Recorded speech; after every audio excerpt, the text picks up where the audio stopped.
All right, here's a reason to smile as we wrap up this half hour. One aspiring brain surgeon who overcame homelessness on his road to medical school is sharing how his difficult past has prepared him for his career path ahead. NBC's Kent Erdahl shares what he learned about his journey.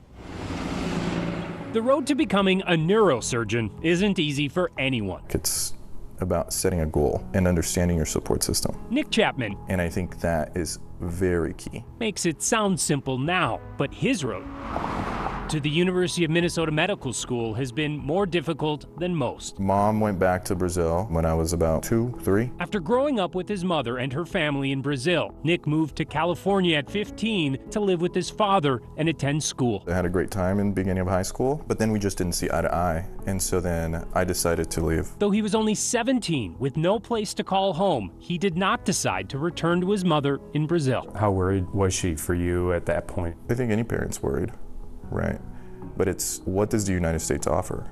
Opportunity. I did know that I wanted to get an education. He also knew he had support. I had a lot of friends, and they allowed me to sleep on their couch if I needed to. I wouldn't be here today if it wasn't for them. Nick says it was enough to help him get his GED and find a stable job, eventually opening a hobby shop as he enrolled in community college. So I wanted to do business. I wanted to do finance, because I thought at that time that money was the answer to my problems, which technically it was. That goal shifted shortly after he began working as a chess and math tutor. And the uncle of the kid that I was tutoring math would have seizures. One time he had a seizure in the car, and the kids stopped making noise. Everybody froze.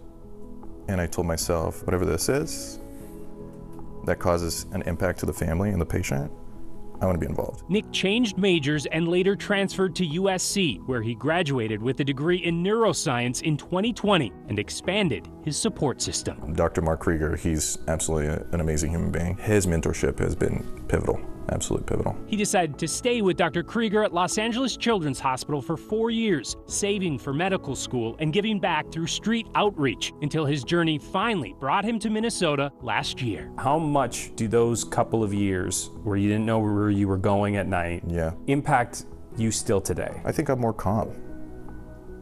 That's it. The stress of medical school, you're kind of more even keel because there are bigger issues. I had a poor string of grades in the beginning, and that's due to the environment and circumstance.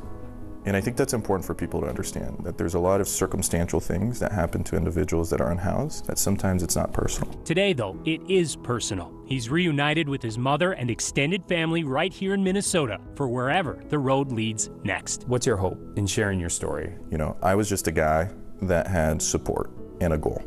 And I think that, for me, is the most important thing. If somebody out there believes a little bit in themselves and has support and has a goal, hopefully they can achieve it. I think that's the number one thing.